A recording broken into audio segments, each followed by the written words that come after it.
پیښور کې مختلف ځایه داسې وارداتونه وشو چې فریقینو ترمنځ د فایرنګ آزادانه تبادله وشوه.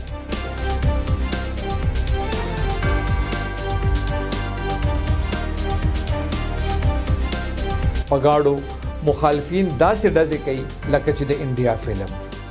دواړو سینیر افسرانو باره کې ډیر اوپینینز داسې وو چې تمه دا وه چې اوس که خیر وي د سټریټ کرایمز نه به د پیښور اوسیدونکي خلاص شي.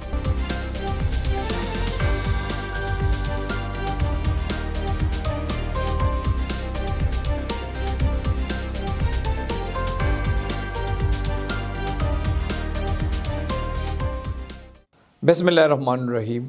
السلام علیکم. زیم کیسر خان او تاسو ګوره کرائم کہانی.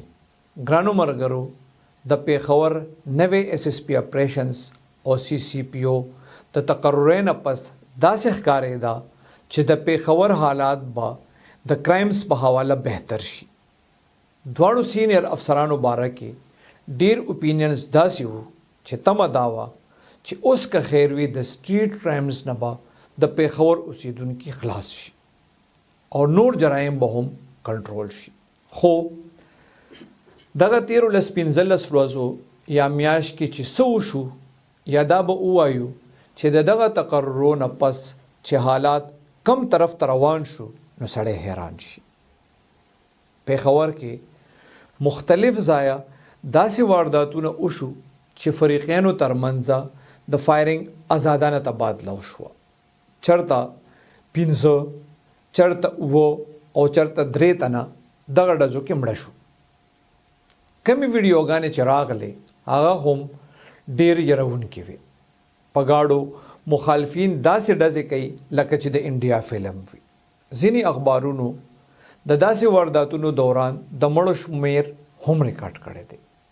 یو اخبار دا تعداد 300 ښیي او بل شل کم 300.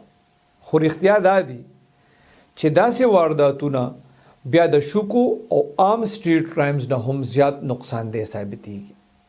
چونکې د قتل د وارداتونو نوعیت داسې وي چې اخبارات ورله کوریج ډیر زیات ورکي. الکترونیک میډیا او بیا سوشل میډیا باندې هم قتل داسې وارداتونو ویډیوز لوی شمیر کې راشي او په سوشل میډیا باندې خو بیا شیر کیږي. څوک یې که ډاونلوډ کی نو بیا خو ډیرو زیاتو خلکو ته ورسي. بیا نتیجه یې دا وي چې یره ترخه ډیره خوره شي او بیا د پولیس په کارکردګۍ سوالونه هم کیږي. اکثر سوالونه د ست تجزیاتي رخ نه خالی وي او سوچا د یره پیداوار وي. هو حقیقت دا دی چې دا سوال بالکل جایز او متعلقه دی چې دغه وارداتونو ملزمان ولې نه نیول کېږي.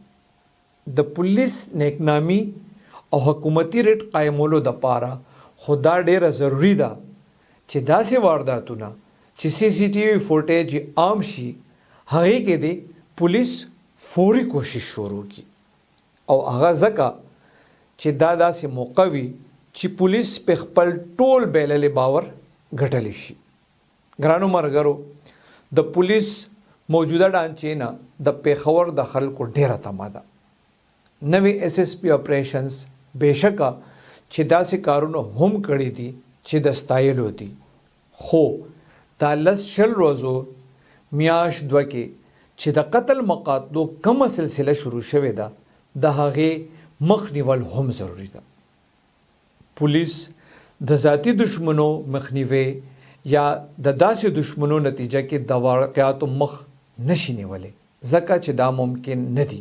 خو د ملزمانو گرفتاری کې منډه ضرور وهلی شي. خلاصه دا ده چې پولیس د خپل کارکردګي د FIR مطابق کی. څومره لویه دفعه چې لګي دومره زیاته لویه تیزه او په نظر راتلونکي کارکردګي خیال پکار دي. ګرانو مرګرو خدای پاک دی وکړي چې پولیس د پیښور د اوسیدونکو په توقعاتو پوره وخیږي. آمین.